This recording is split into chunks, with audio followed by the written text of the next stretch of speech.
अस्सलाम वालेकुम नाज़रीन, MR न्यूज़ हेडलाइंस में एक बार फिर आपको खुशामदीद कहते चले। मैं हूं कंजा असलम और मैं हूं राशिदा हफीज। सबसे पहले न्यूज़ हेडलाइंस।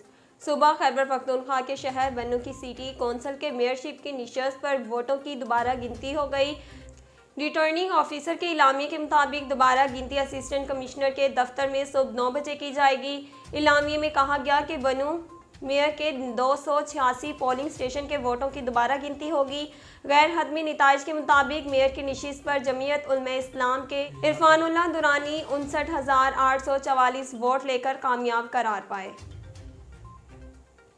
इस्लामाबाद में वज़ीर आज़म इमरान खान की ज़ेर सदारत वफाकी काबीना के इजलास की अंदरूनी कहानी सामने आ गई। ज़राए का कहना है कि इमरान खान की ज़ेर सदारत वफाकी काबीना के इजलास में गैस बहरान पर हुकूमती अरकान फिर बोल पड़े। ज़राए के मुताबिक इजलास में काबीना अरकान का कहना था कि गैस की लोड शेडिंग हो रही है, मीडिया और आवाम हमसे सवालात कर रहे हैं।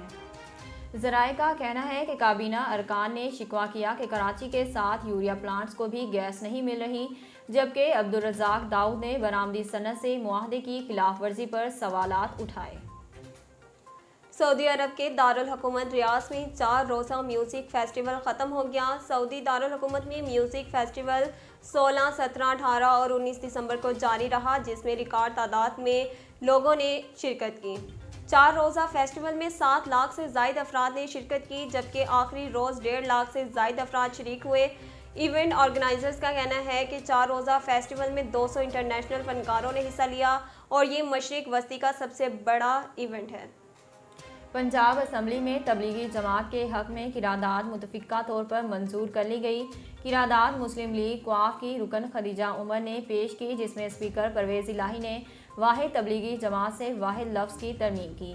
किरादाद मुतफ़िक़ा तौर पर मंजूर होने के बाद स्पीकर चौधरी परवेज़ इलाही का कहना था कि तबलीगी जमात और दीगर दीनी जमातें इस्लाम की दावत व तबलीग का फरीज़ा अंजाम दे रही हैं।